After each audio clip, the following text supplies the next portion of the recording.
Hey y'all, this is AL Thick Madame and Cinnamon Sugar, and this is the recap review for The Shy. So, this episode started out with Keisha and Emmett running. Now, y'all already know that when this show first started out, Keisha was out here running track for the school and all of that, and she was the type of person that everybody in the neighborhood they already knew. Like, look, she into books, she doing what she's supposed to do. She gonna get a track scholarship somewhere. Wherever she's trying to go, she probably gonna end up going there because she gonna get that scholarship for that.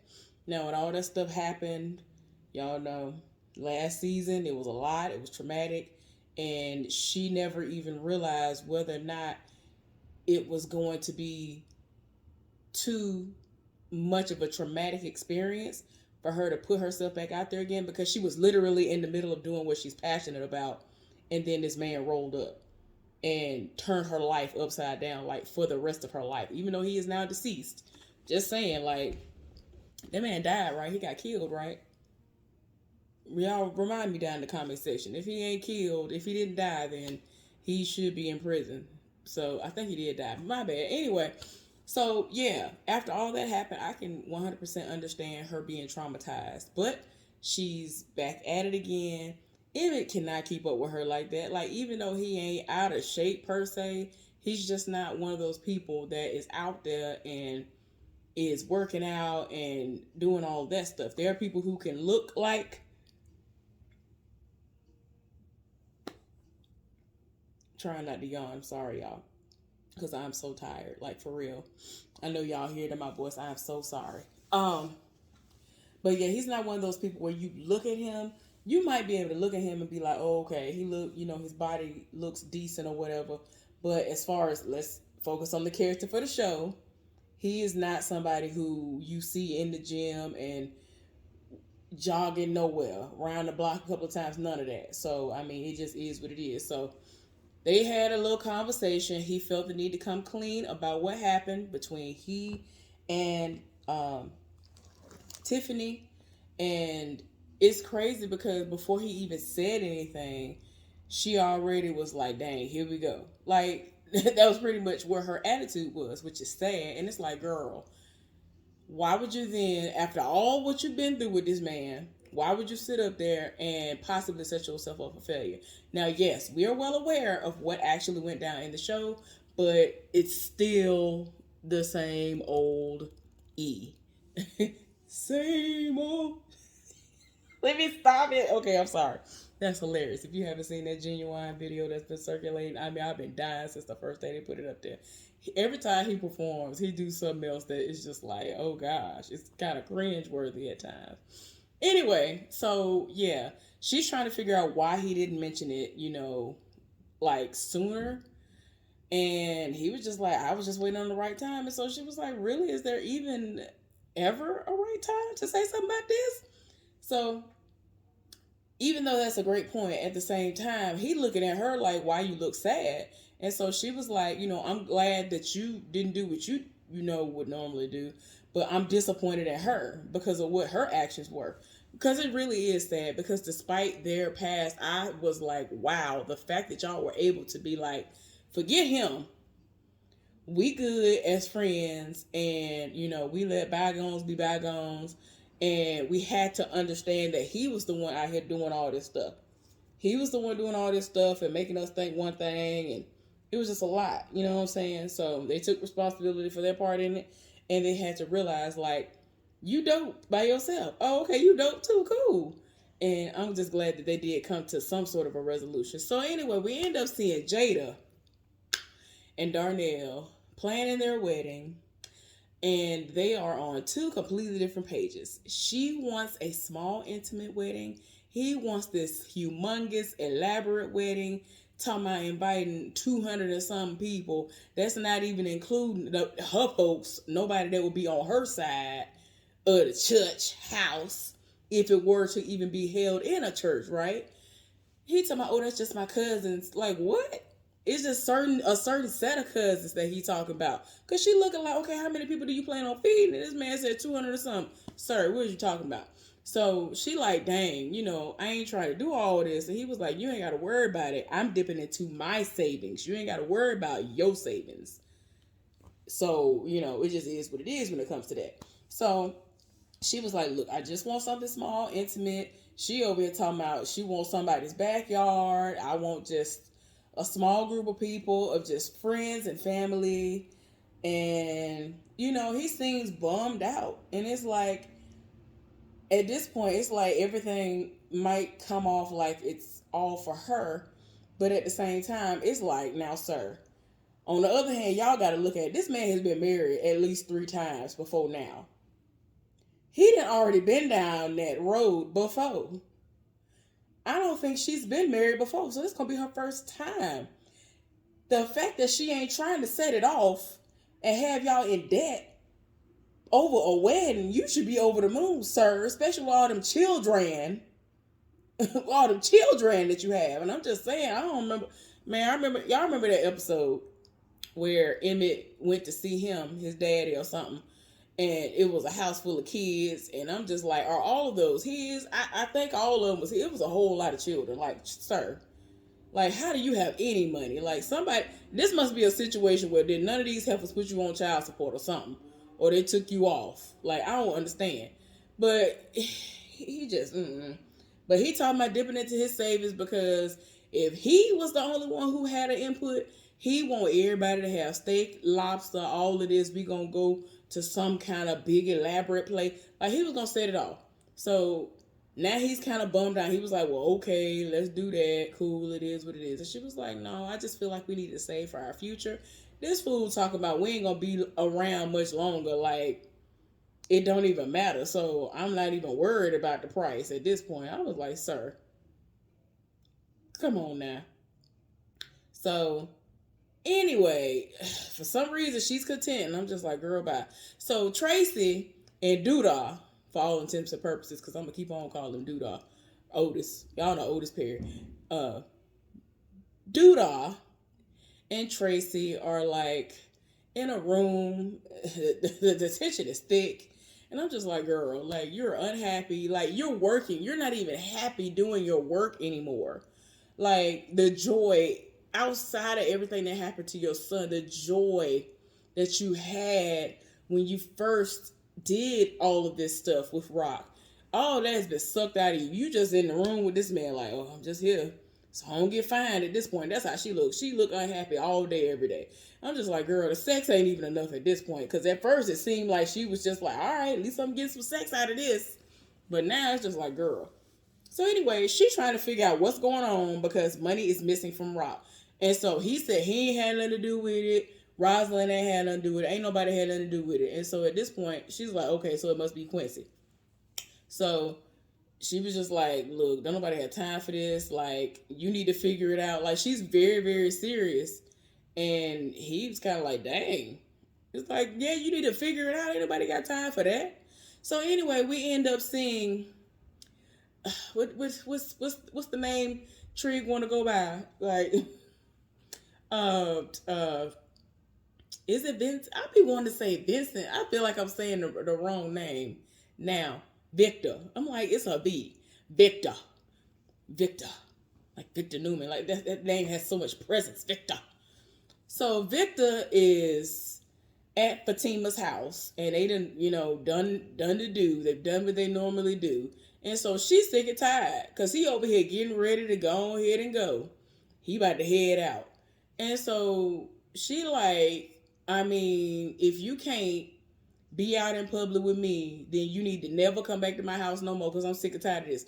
So he was just like, it ain't even like that. Like, what are you talking about?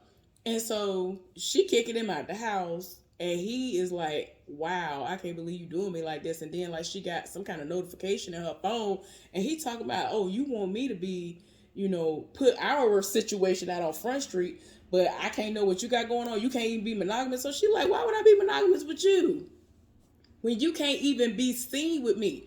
You got your windows tinted on your car so that you wouldn't risk the chance of me being seen in the car. So he over here trying to play outside. No, it's not. It's for security purposes. She was like, no, it's so you can't and don't have to be seen with me. Like, stop the lies. If you leave this house and you don't want to be clear on what we are, then don't come back. Like she said it all.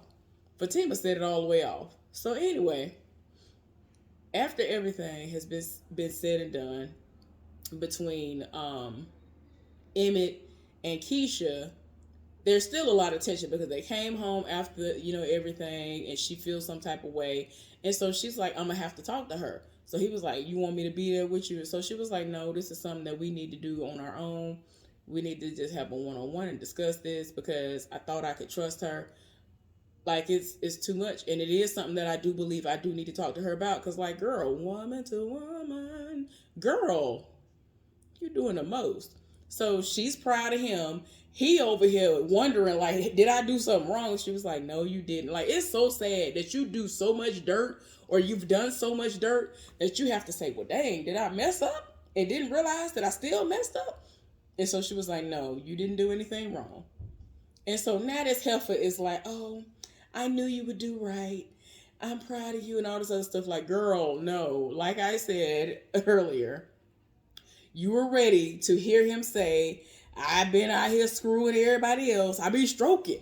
That's what I've been doing. Like, always. Like, y'all already know. Like, that has been the constant cycle that she has seen from this man. So it's really strange that now he's actually doing right by somebody. She feels like this is the first real relationship that she's been in. And he feels like this is the first real relationship that he's been in where it's not toxic. And I'm like, oh, okay.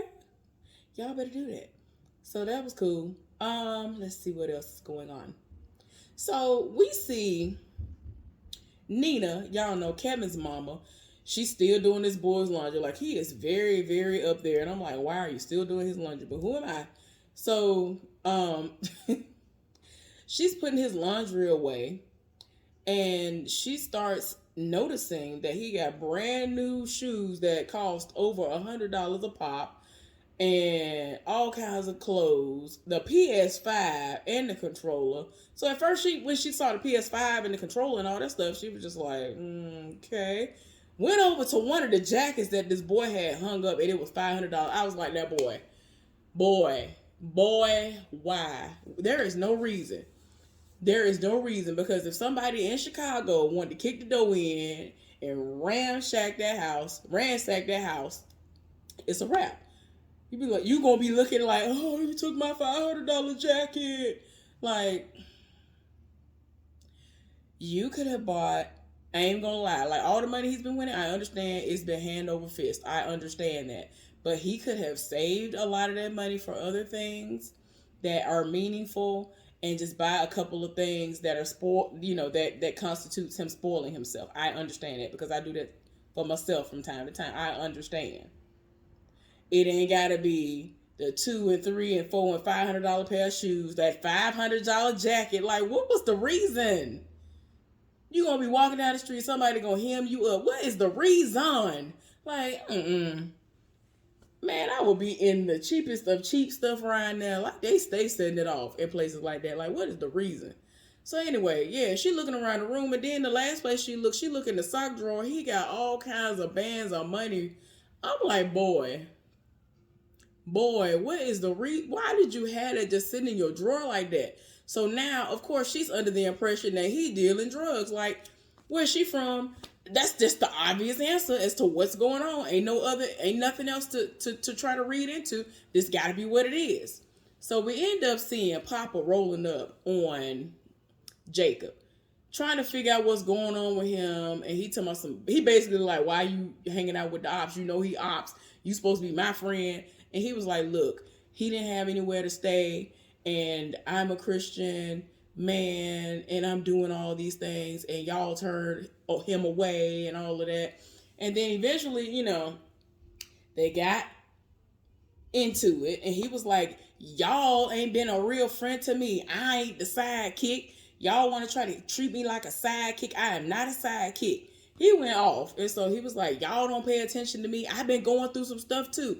I ain't even know Gemma was pregnant until I was at the hospital. I got blindsided. So he just felt like, dang, y'all living life and y'all setting it off. And he read him. And he was like, I bet Kevin knew about it, didn't he? Yeah, Kevin knew. You know what I'm saying? See, this is a typical situation, just like it is with sisters. Where on sisters, Andy and Karen are the friends that tell each other everything, but then everybody else be out the loop because they seem like they are lesser than. And it's just like now they're finally seeing like, look, if we're gonna be cool like that, as long as we've known each other and all of us have known each other like that, like we all need to just be in the loop. Don't just tell one and don't tell the others, and then we find out after the fact. Like I don't like stuff like that. But I see where Papa coming from, but Jacob tied in his spirit, and you at this point in time are fraternizing with the enemy slash the ops. Ain't nobody got time. Cussing each other out. I thought they was gonna come to blows, but it is what it is. He said F him and some more and left out the house. I was like, dang, Papa, you done went woof. Papa went woof. So we end up seeing Doodah roll up on this man. I think they call him Nook or something like that. And like I don't know how long ago, but there was an instance where he was in a house and Doodah was like, your services are no longer needed. And they done basically threw that man out the house he was living in. Doodah done rolled up like, what's up? What's going on with you?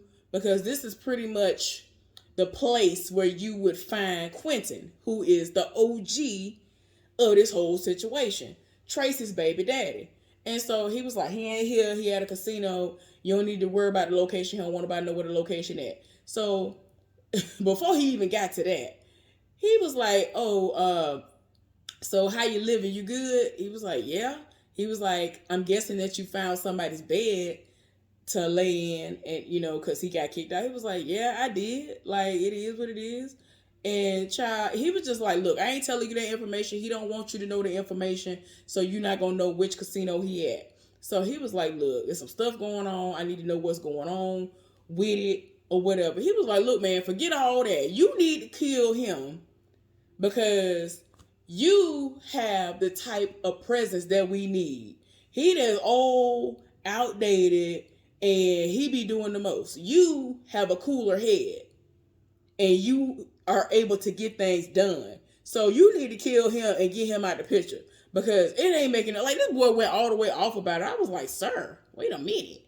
So then, then with his situation, Doodah, he walked off, and I'm like I said, his mama might have named him Otis, or whoever might have named him Otis, but I'm going to call him Doodah. So anyway, we end up seeing Tiffany being awakened out of her sleep by her man who is serving her breakfast in bed. So he barely done put the plate on the bed, and she was like, I tried to sleep with Emmett. So he like, dang, what you got going on? Then she came all the way out with it and was like, I tried to sleep with him on Valentine's Day. So he was like, dang, I already don't halfway like this dude, but you making it hard. And so, like, at this point, like, and she was like, look, but I stopped. It didn't happen. And so he was like, did it not happen because you stopped it or he stopped it? She told the truth about that too. He was like, well, dang, at least somebody had enough willpower to go somewhere and sit down and hold off and not do nothing. So, you know what I'm saying? He was just like, look, this ain't cool. Like, don't act like this. Like, this don't make no sense for you to be acting like this. So she was like, I don't like how this situation playing out. Now one of them thought about my feelings. But what about my feelings? I was just like, ma'am, I understand that you have this long history with Emmett. He is someone who you should have been done with long before you started having babies with him and all of that. But you have your child. It is what it is. So you sat up there and got married to him despite everything. And you knew all sorts of stuff that had recently popped off before he proposed to you. You still decided to marry him. That's your fault. He is a walking red flag and then some. But you still decided to stay with him. That's your fault some more. So anyway, the fact that this man was like, look, I don't even like him like that. And look what you did. Like, the fact that he even said to himself, let me just not even do that. Like, golly. Like, that would have been awkward. What if he wouldn't have, did what he did? Then where would we be? Like, that would have been so awkward. And I'm like, child. But she talked about, what about my feelings? He was like, I care about your feelings. Like, why this man got to sit up here and say, hey, I'm over here, I'm your man, I'm doing all these things to prove my love to you. Like, I can't. You did all of this. You left your husband. You left your husband to be with this man before you even filed a divorce. Filed for a divorce. But you over here in your feelings about what he got going on now when you in a whole relationship. You had already formed a whole relationship with this man, moved into this man's house, moved you and his child into this man's house. He barely knew this man's name. You did all of this, but you in your feelings because they are together. Like, part of me is like, I get it, but at the same time, it's like, girl, when are you going to move on? Especially with you talking about, what about me? Girl, what you talking about? Anyway. So Kevin and his mamas are sitting down and they are trying to figure out what is hidden for, what is going on, because Nita had already rolled up on Dre and was like, look, this is what I found in his room and all of this. So as usual, Dre is like, hey, let's talk to him and, be rational. Let's ask him where it came from. She was like, I know where money like this came from. I already know. And I'm like, girl, Dre trying to tell you what you need to know, but you don't want to hear it. So it is what it is. So they confronted him or whatever, which pretty much his mama was confronting him. And so they were like, I'm going to ask you this one time. I'm going to ask you this question. You better answer it. They'll put the money on the table. So he was like, okay. So they asked, where did the money come from? He said, gaming. Mama was like, you a lie. You's a lie. What are you talking about? He was like, I'm not lying. I got it from gaming. So he tried to explain the situation when they was talking about, okay, so if you're not lying, where the receipts at? And so he was like, what you talking about? Like, ain't no receipts. Like, I get invited to this stuff. I am top tier. The people live for me. I found something that I am very interested in, that I love.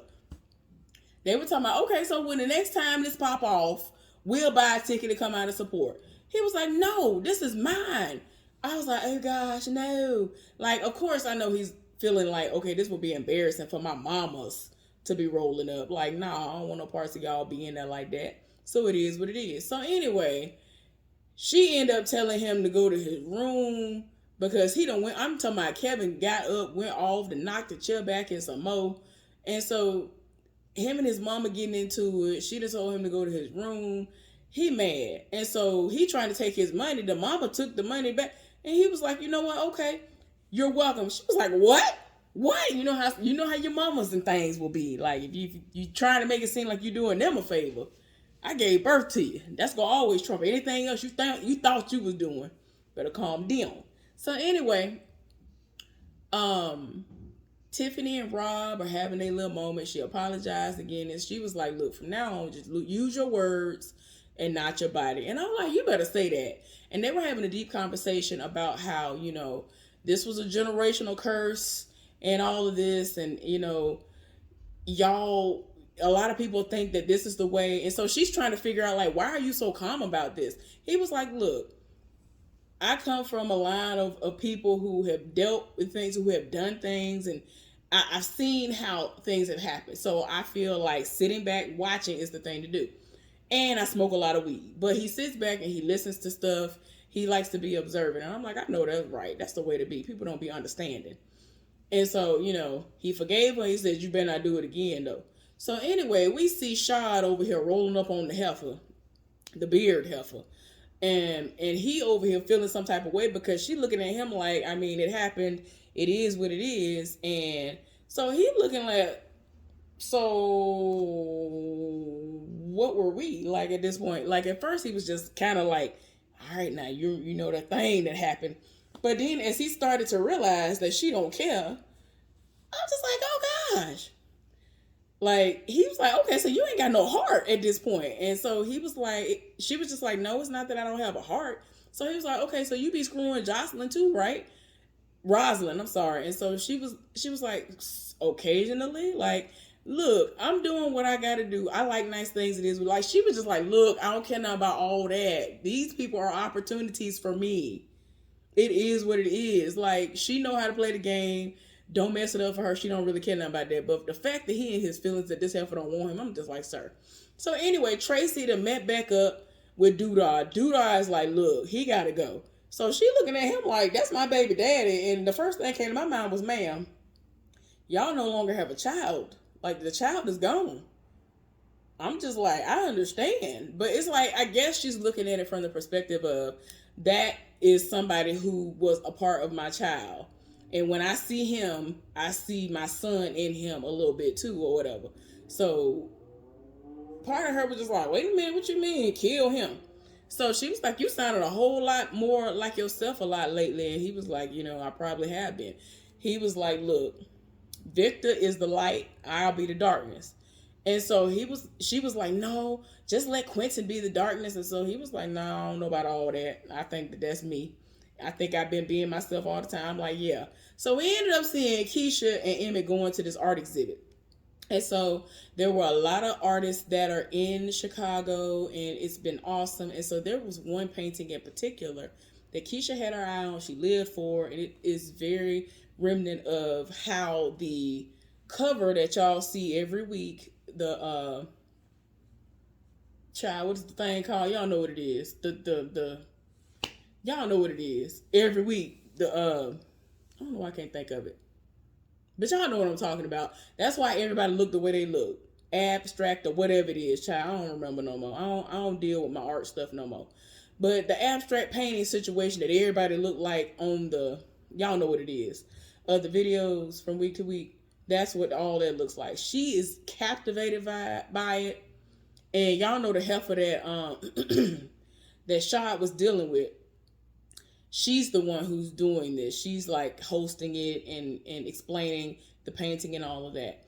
Like Keisha is all the way here for this painting. He can tell Emmett that she's really into it, and he was like, it's not gonna always be like this, meaning that they're gonna be, out here poor, always gotta think of everything else before, the things that would be of pleasure for them to have, to be able to buy or whatever. Because right now they definitely have to think about the necessities. Like all them children, he got like they got 4 children. Like, calm down. So, he talking about, well, Smokies is doing well and all this. She was like, she was like, all my money is tied up in school and all that. And so it's just like, look, I understand it ain't gonna be like that always, but y'all got a lot of children and y'all young. Y'all still gotta live. It's a lot going on. So anyway, dude, I met up with this woman. And so this woman was like, look, I'm gonna need for you to get some franchises going because you're staying afloat right now because of your pizza joints. But you need to figure out something else. Like, there are a lot of nice, like, black-owned businesses around here that you can franchise and take somewhere else. And so Smokies, of course, was one of the locations that she brought up. And so he was like, oh yeah, that's that place that used to be that barbecue spot. Okay, I remember that. And so he thinking about it, he might try to approach him. And so she was just like, you need to roll up on him and ask him how much he's willing to take in order for him to, step away from the business so he can, expand it. So it is what it is. So now we see Gemma, Maisha, Kevin, and Jacob all over at basically Jacob's house. The boys are playing video games. The girls are, writing music and, being inspirational, all this other stuff and talking. So there's a knock at the door. And so everybody talking about, oh, you need to get the door, you need to get the door. Eventually, Gemma gets the door. She was just like, I get it. So she went to the door. Of course, it's Bakari. And so she was kind of like, oh my goodness. She ain't say no, oh my. So, of course, Jacob want to know who at the door and if she all right. She invites him inside. Jacob ain't here for it. But it's to the point where Gemma was like, hey, I appreciate you coming, because he apologized and all this other stuff. And so she tried to tell him it's not his fault and all of that. And like, she really hugged him and everything. I was like, because I know for me, that was kind of cool. I'm sorry. I would need a whole lot of time to process. I think because I get so, like, I'm so very connected with babies and children. Children live for me. Even though I don't have my own, I'm just saying, children live for me. I live for children. And even when I'm able to spend a little bit of time with kids, it's always an awesome experience for me. So it's like, I don't know, losing my own child. Gosh, like, she did a lot. So anyway, we end up seeing the Dr. Umar foolishness type situation. Because if you don't know about it, I mean, you probably gonna hate me after I say this, most of y'all. Dr. Umar is trash. He has used the black community That school ain't been built. It ain't gonna be built no time soon. This man took all y'all money and funded his education with it and still funds his lifestyle by taking care of all these women that he's screwing and dealing with. Now, does he say certain things at times that are facts? Yes, but I'm just saying, whatever this man's name is, I don't forget what his name is, but he had him doing the semen retention and all that stuff. And so he didn't came in. Of course, Emmett is fanning out. He was like, "Oh my gosh, it's you." And so he immediately is like, "Oh, you can have whatever you want on the menu. It's free." So this man got a whole girlfriend. The girlfriend that came in the spot, she blowing the spot up. So Emmett already looking like, okay, wait a minute, what's going on right here? And so it was just to the point where it was like, okay, it's becoming clear that you a fraud. Ain't nobody got time for it. And I was like, oh no. So like the girlfriend was like, you need to come up off of my half because of all this stuff I came up with anyway. So, you know, it is what it is. This man over here sharing a car note with his mama. And I was like, no. The girlfriend reading him, putting all his information out there on Front Street. I was like, no. It's a mess. So anyway, Papa ended up having his podcast, Papa's Pulpit, and he invited Jacob to come on, and Jacob came. And so they're talking and discussing things. And instead of allowing Jacob to apologize, Jacob was surprised because Papa apologized. So he was like, wait, I thought I was going to apologize or whatever. And he was like, look, it is what it is. I was hurt about some things. And, you know, there was some secondhand embarrassment and hurt and resentment and all that stuff going on. But I just want to apologize to you for how I treated you and all this other stuff. And so after everything was said and done, they wanted to know were they good. And Papa was like, we've always been good. It's just, you know, now we are healing and we can go, you know, move forward or whatever. It's like we always been good, but now we can just work on our friendship. So what they're gonna do is they're gonna spend more time together because they started not spending time. They weren't spending time together like they used to. It was just like every other blue moon you would see them together, and it wasn't even like how it used to be. Y'all know how it used to be. Like every day after school, walking to school together, walking home from school together, going to after school situations together. Y'all got jobs together at the same place, even though it was due to our spot. I'm just saying. Like, y'all done did the most, and Smokies and all this other stuff. Child, y'all done did the most. But it's a long way from where it was. So, you know, it is what it is. At least they have buried the hatchet. And hopefully they will be able to be good friends again. So we end up seeing, I think the girl's name is Lene, the girl who was staying with Kevin and them. And so Bakari knocking on her window, she let him in, sneak him in or whatever. And so before she let him in, she was like, did you handle your business? And he was like, yes, I did. And so they're talking, and he stopped by the store and got a little thing of lemonade and some sunflower seeds and all this or whatever. So anyway, after all that little stuff, you know, was hashed out, even though it wasn't nothing to really discuss, trying to understand why he is the way he is and all of that. And I'm just like, I already knew that they were going to pull this because her brother over here a murderer and he a murderer. So she was like, I got somebody, you know, I had a brother, my brother, he, you know, he's not a bad person, because he was like, well, I feel like I'm a bad person. Do you think I'm a bad person? And so she was just like, no, my brother, you know, is a good person, and, you know, he murdered somebody too. And I'm like, girl, like, I'm gonna need, is this considered to be trauma bonding? Because no, I don't like that. Like, I don't want her to have her first, like, real situation to be this. Like, every time you look up this boy, I mean, and I understand that people can be reformed and become reformed, but I'm gonna need for them to just be friends first and all that. But as we see, that's not happening. They done kissed and some more, and I'm just like, somebody please don't pop up pregnant, like none of this. But anyway, so she was encouraging him. He trying to figure out what he really would be able to do. And so she was like, you got a lot to say. Like, you need to write that down. And he was like, you think anybody would listen or read that? So now he feels like his purpose in life is to write books. Anyway, Kevin is over his girlfriend's house somehow after this situation popped up, because had that been me, I would have been grounded, wouldn't have been able to leave the house, none of that. But it is what it is. These children in this generation, they get to do what they want to do.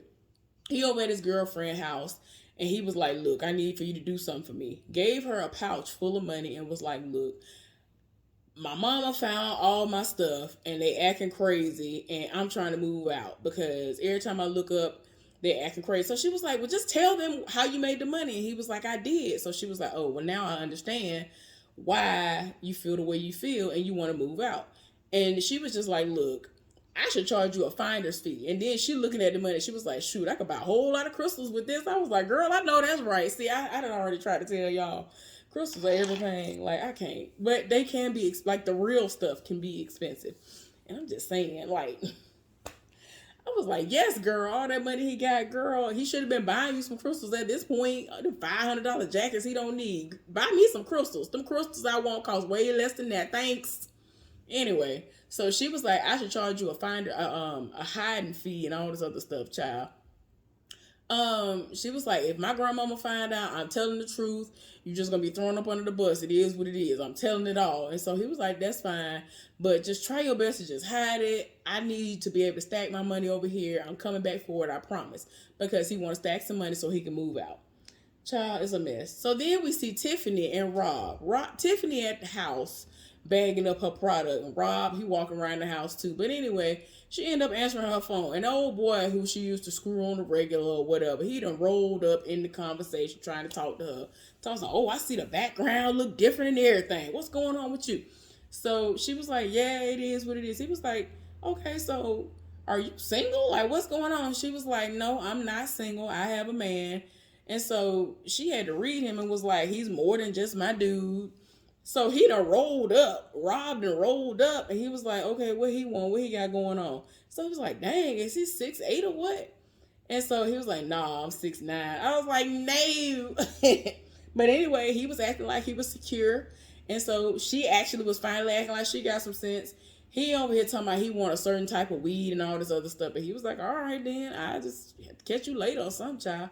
I was like, ooh, y'all doing a lot. So anyway, I'm glad she's getting some sense. Hopefully she'll continue to have this sense. So we end up seeing Jada getting ready. They're getting ready to go somewhere. So he was like, wait a minute, I got something. I put something together for you. So he ended up writing out a check to Rock because he was like, well, since I can't have the wedding that I want, spend all the money I want, at least the money can go to something that matters.